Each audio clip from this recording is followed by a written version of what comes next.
Welcome to another Straight Up Tuesday tip. I'm 𝗤𝘃𝗀𝗀𝘀. With me, as always, is Mark Ainley. And back with us is Jason Wagner. And for those who haven't listened to episode 224, it's a good one where we dive into the north and northwest side of Chicago. So go back and listen to that one with Jason. Also follow him with his Wagner report.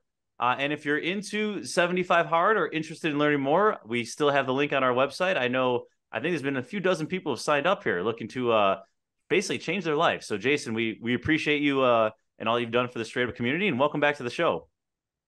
Thanks, guys. Thanks for having me on. Honestly, I'm hoping that this is a really valuable Tuesday tip for you guys. Like this, I'm hoping this is an episode that literally somebody can listen to, go take action by going to a website. And if they've been impacted by what we're going to talk about, hopefully get some money in their bank account. So within like 2 weeks. So we're hoping that's like the end result. So I'm hoping that this is going to be a good one for you guys. Yeah, and I think it will be. So to preface, there's the huge floods on, I believe it was July 2nd or July 3rd, that 4th of July weekend that just hammered most of Chicago. There's a lot of basement flooding, right? You go to meetups, a lot of investors were talking about it, homeowners as well. Jason has actually worked with FEMA to get his flooding repairs reimbursed. And he reached out to Mark and I and said, listen, guys, like this just worked. I'd love to be on the show to talk about this so your listeners can take action. So Jason, with that, take it away. I guess let's start with, how did you hear about this? And then what were the first steps? Yeah. So I heard about it because I'm on my alderman's email newsletter. And if any of you are in a ward, like get on your alderman's emails, because you can learn a ton of information that way. And so I learned it from Jim Gardner. We're in the 45th ward, and his email, one of the first thing that was on there was that FEMA had just approved Cook County and Chicago as a disaster zone from all the flooding that we got. I mean, on that July 2nd day, we ended up getting like 8 inches of rain that all came within a really short period of time. And so what you ended up seeing was a ton of homes just getting backed up because whoever manages like the sewers or whatnot, they couldn't open the floodgates or fast enough. So it ended up going into a lot of homes. People were impacted on the west side, northwest side. My properties were. And so you just kind of dealt with it. I mean, a year ago, we kind of had this same problem, and it was kind of like a second punch in the gut to have it again happen within like 9 months. So took care of the problem. We ended up having, I've got a partnership with a house hacker in 𝗬𝗏𝗃𝗀𝘁, and we had a basement flood. We had to replace the water heater, and we had to repair the furnace. And so it ended up costing us, it was about $2,400 of repairs that we had to do with that, right? So we contacted FEMA because my partner lives in the property. And that's the big thing about this that you need to understand, is that you have to be an owner occupant to qualify for FEMA. And so my partner, Tim, had went to the website. It's disasterassistance.gov. You fill out the application. It's really kind of brief. It only takes about 10, 15 minutes. You meet a FEMA inspector. You tell them what happened. We told them the repairs that we did. We had to buy 2 dehumidifiers to kind of get the water out of the basement. It was an unfinished basement. And then literally within 2 days from that inspection, we had funds in our account. Now, the thing of what I've recognized is that we told them the repairs that we did. We gave them receipts for the dehumidifiers that we bought, but we didn't get made whole. But we got about 85% of the cost back to us. So that was a huge relief for us. And then when I saw success from that, I posted it on Instagram. I had another colleague of mine see my results. He did the exact same thing. Daniel Baker in Lincoln Park. He's a house hacker. He had flooding that happened at his property, applied for FEMA, and within like 7 to 10 days, he had funds in his account for literally like the exact same thing. So there is assistance that's out there for people. And it's not just house hackers, or you have to be in a multifamily, but it's homeowners too. So anyone that's in a single family home that was impacted by the flooding, apply for this because you can get some assistance back to you.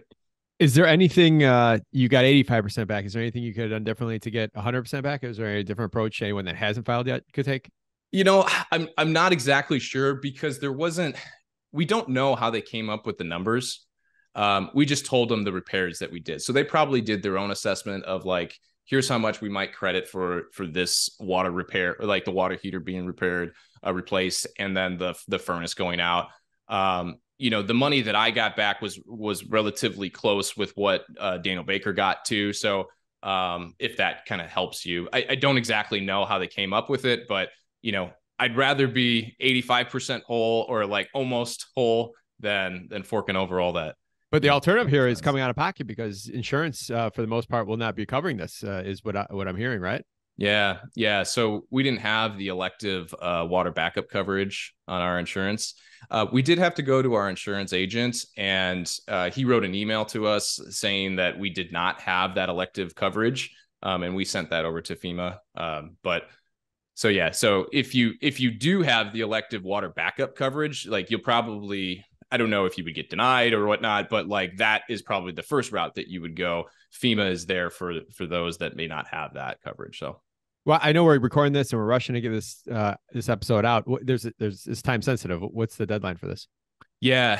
So what I see is October 16th is the timing that you need to apply for FEMA. So I would hurry up, and at the time of this recording it's September 15th. So I would hurry up and get that out there.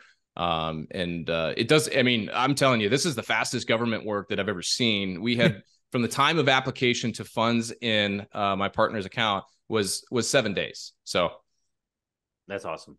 Jason, do you know, like, hey, let's say you had water in the basement, you said, screw it, I'm putting in a check valve or I'm putting in some sort of flood control. Do you know if those preventive items are also covered now? Yeah. They weren't damaged, but they were something that you implemented due to the storm. Yeah, so it's not totally clear for me because I tried to apply for a property that I used to house hack in, but I don't currently live in. Now it's just a straight up investment. FEMA actually denied me on that application, but they referred me to the SBA.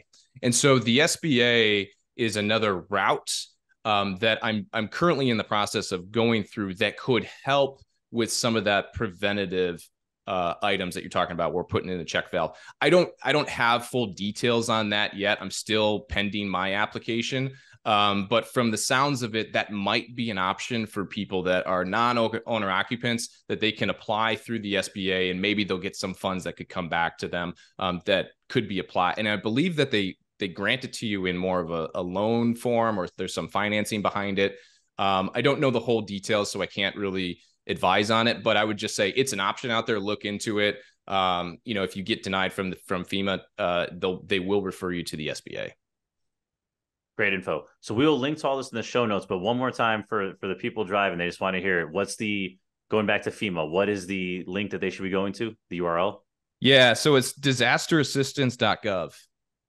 Right. If they do have a phone number too, if you want to call, that's 800-621-3362. So, but go out to the link. Again, the application is like 10 or 15 minutes. It's really quick. All right. Very good. I'll give Jimmy Gardner a shout out too for putting in the newsletter. Yeah. All right, Mark, we ready to wrap here? Yeah, for sure.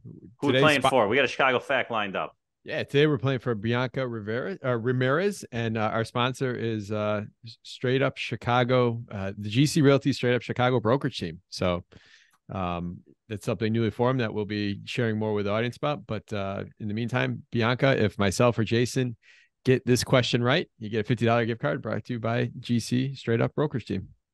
All right. So Jason mentioned he had a house hack that he used to live in. Our fearless guest here has now moved out to Arlington Heights. So I got an Arlington Heights question for you. So, Mark, and I think this one's doable, guys. All right. So with the racetrack gone, that used to be the biggest employer in Arlington Heights. With the racetrack gone, who is now the biggest employer within the municipality? And your options are... I know. The Arlington Heights School District, Paddock Publications, Northwest Community Healthcare, or Alexian Brothers Health System? Northwest Community. Okay, Jason. What was the first one again? The Arlington Heights School District. School District. Way to take the edge there, but Mark, you were right. Northwest Community. Well, Alexian's not in Arlington Heights. I knew that. I feel like you've asked that question before. No. Here's where you're coming from. You and I have talked about this. The little known fact: all 4 of my kids were born there. Oh, maybe that's my wife's from Schaumburg, so that's why that's come up in our combos before. So a little bit of a gimme. I want people to win now. Yeah. All right. Especially when we got to pay for it. Awesome. All right. Awesome. Bianca Ramirez, we'll send you out a $50 gift card brought to you by the new Straight Up Chicago brokerage team under GC Realty. Listener, Jason, thanks for coming on again. Appreciate it. This is sound advice for everybody. Tom, thank you as always. Listeners, like Tom said at the beginning, 75 Hard. If you're looking to make a change, you go on our website, click the button. I got some good information on what the 75 Hard program is, how you can transform your life, your habits, personally, professionally, your body, all that in 75 days. And Jason's got a list of how you can do that. Also, when you sign up there on the website, you'll sign up for the Wagner Report. So check that out, straightupchicagoinvestor.com. Thank you, Jason. Thank you, Tom. And listeners, we'll see you Thursday. Thanks all. Thanks, guys.